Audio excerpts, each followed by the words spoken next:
If you're planning to buy and rent out a property, in order to succeed as a new landlord, you have to avoid, among other things, the landlord guilt trip. That's because many new landlords fail and unfortunately have no one to discuss their troubles with. Within no time, they fall behind in mortgage payments because of the inconsistent rental income and are forced to sell the property. All this is because they did not plan out everything and maybe consider the rental property a hobby instead of a business. So tell me, do you imagine there will be no maintenance costs for your rental property? Or is it a hobby and easy to manage? Or do you think your rental property is just another building like your home? If that's the case, then your fate won't be very different from that of many new landlords. But why do they fail in the first place? And what should you do to avoid it? Hello, I'm Manyara Kirago, and I have been a personal finance professional for the last 2 decades. In this video, I will share the experience of my tens of clients who have started out as new landlords and failed. And all of them made some similar mistakes. I will explain why they failed so that you can avoid these mistakes and start renting out properties with a clear strategy. If you need help to ensure that you get the best outcome with your finances, I'm available for your support. Please check out my Financial Freedom online course, the one-on-one financial freedom coaching, and the Eternity Real Estate Program from the links in the description below. If you like this kind of content, please subscribe and share it with anybody who you think may benefit from it. Also, ring the bell icon and you'll be notified each time I post a new video. So let's get started. Number 1 is underestimating maintenance costs. New landlords forget that property will need constant maintenance, and that's one of the biggest mistakes.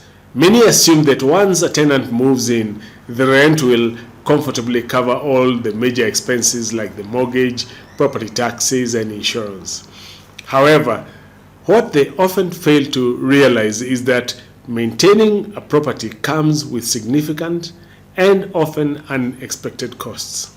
That's because every property, regardless of its age or condition, requires regular upkeep.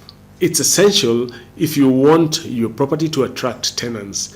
Routine issues such as a leaky roof, broken appliances, or plumbing problems can arise, and without proper budgeting, these expenses can become overwhelming, or you may not be able to make the necessary repairs and your tenant may move out. Neglecting maintenance on minor issues can result in much higher costs later. A small leak, if ignored, can escalate into serious mold problems or even structural damage, increasing repair costs and potentially leading to extended vacancies during the repair period. This directly impacts rental income and can cause long-term financial strain. Therefore, it's better to have a fund set aside for maintenance. Number 2 is taking in bad tenants. When you're a new landlord, you probably don't know that all types of tenants are not for you. Therefore, you might end up signing up tenants without performing thorough background checks. That's because you don't know such a thing is necessary in the first place. In the rush to fill a vacancy, you might skip essential steps such as verifying income, reviewing rental history, or checking credit reports. This eagerness to fill the unit can backfire, as bad tenants can often create significant problems for their landlords. When the tenant with a bad rental history or unstable finances is selected, late or missed rent payments become normal. This can severely disrupt your cash flow, disturbing everything because this is your main source of income. Without it, making the mortgage payment becomes difficult and you will have maybe even to borrow from a friend or somehow manage the situation. In some cases, you may be forced to initiate eviction proceedings, which are time-consuming, stressful, and expensive. On top of that, Tenants who neglect or damage the property can leave the landlord with costly repair bills, making it difficult to re-rent the property without significant renovations. Number 3 is viewing property investing as a hobby, not a business. One of the most common mistakes new landlords make is treating property investment like a hobby rather than a serious business project. Let's be honest. If you were to buy a business worth 20 million shillings, you would approach it with strategic planning and a team of experts to ensure success. Unfortunately, many new landlords don't adapt the same mindset with their rental properties, which leads to underperformance and missed opportunities. Therefore, just know that to be a successful landlord, it's essential to treat your rental property as a business. This means having a clear business plan in place that outlines how you will manage and grow your investment. Building a reliable support team such as real estate agents, property managers, contractors, accountants, and legal advisors is crucial to making informed decisions and avoiding costly mistakes. That's because a solid team helps streamline operations and mitigate risks that could negatively affect your returns. After you have gained experience, you can then start doing things on your own. By that time, you would have understood that owning rental properties isn't just about collecting rent. It's about running a small business. Of course, you should have separate bank accounts for rental income and expenses and implement a proper bookkeeping system and consult tax professionals to ensure that you maximize tax benefits and stay compliant with the law. Number 4 is thinking of the property as your own home. Like I told you, a rental property is a business. Just because people live there does not mean that you should treat it as a home. However, a common trap for new landlords is treating their investment property as if it were their own personal home.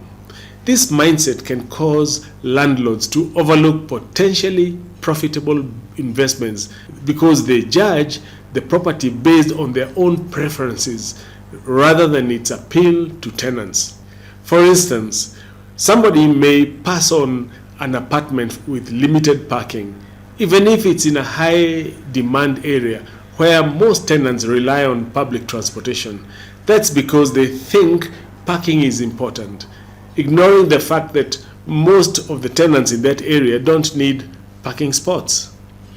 Another issue arises when landlords personalize the interior design of the property to match their own tastes. While they might enjoy adding bold paint colors or unique carpeting, these design choices may not appeal to the general tenant market. Overly specific or flashy decor can limit the pool of potential tenants, making it harder to rent out the property.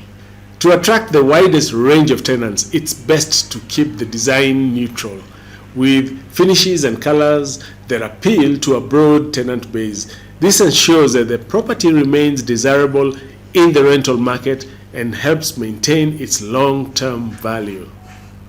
Number 5 is emotional investment. One of the most common mistakes new landlords make is letting emotions cloud their judgment. It's easy to become attached to a property, whether it's because of its charm or personal sentimental value. However, this emotional attachment can lead to overlooking practical issues like high maintenance costs, poor location, or low rental demand. Instead of assessing the property profitability over the long term or long-term growth potential based on data, landlords may make decisions driven by feelings, which can harm their investment. They might end up taking a property on a mortgage which brings no rent, and this can lead to foreclosure. A corollary to letting emotions cloud one's judgment is guilt when increasing rent or rejecting bad tenants, and new landlords are particularly susceptible to this. Number 6 is failure to adapt new technology. Today, being a landlord is not the same as it was 20 years ago. However, in a world where technology drives convenience, many new landlords fall behind by not adapting to modern property management tools. And this means missed opportunities. Today, online rent collection, digital water and electricity metering, biometric access control, CCTV security systems, and property management software are standard in the industry, offering efficiency, ease, and security for landlords and tenants. However, sticking to outdated manual methods like collecting rent checks, handling paperwork by hand, not only creates extra work, but can also frustrate tenants who expect more streamlined services. Tenants often prefer managing rent payments, service requests, and leases online. However, landlords who don't offer these conveniences may find themselves facing higher vacancy rates as tenants move on to properties that can provide a more modern experience. There are even apps for rental properties where landlords can post their properties and tap into a wider tenant base. Just know that you have to adapt to new technology, otherwise you will be left behind. Number 7 is overestimating profitability. Many new landlords overestimate the profitability of their rental properties because they fail to account for all the hidden costs. While the mortgage and basic maintenance might be obvious expenses, other significant costs like property taxes, insurance, legal fees, and tenant turnover can be easily overlooked. Marketing vacancies, screening tenants, and handling repairs between renters can also be more expensive and time-consuming than anticipated, reducing overall profits. However, when landlords overestimate their expected income, it creates a false sense of financial security. They believe they are making more money than they actually are, only to realize later that their profits are being eaten up by unexpected expenses. This can lead to financial strain, especially when emergencies or legal disputes with tenants arise. Number 8 is not having a proper exit strategy. Many new landlords enter the market without thinking about how they will eventually sell or exit their investment. You should indeed continue to invest in rental properties. However, if you are continuously facing losses, you should have a backup plan.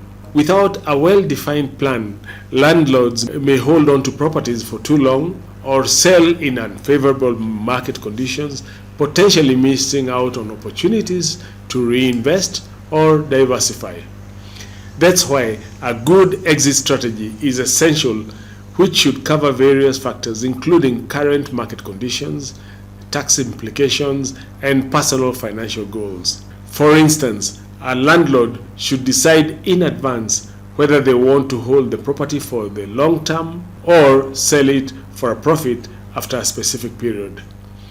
There should also be a plan about when to sell the property if the profit is not sufficient. However, without a proper exit plan, landlords risk making impulsive or ill-timed decisions which can lead to missed opportunities or reduced profit. Isn't it true that as a new landlord, things like vacancy management, allocating maintenance costs, and having an exit strategy seem unnecessary?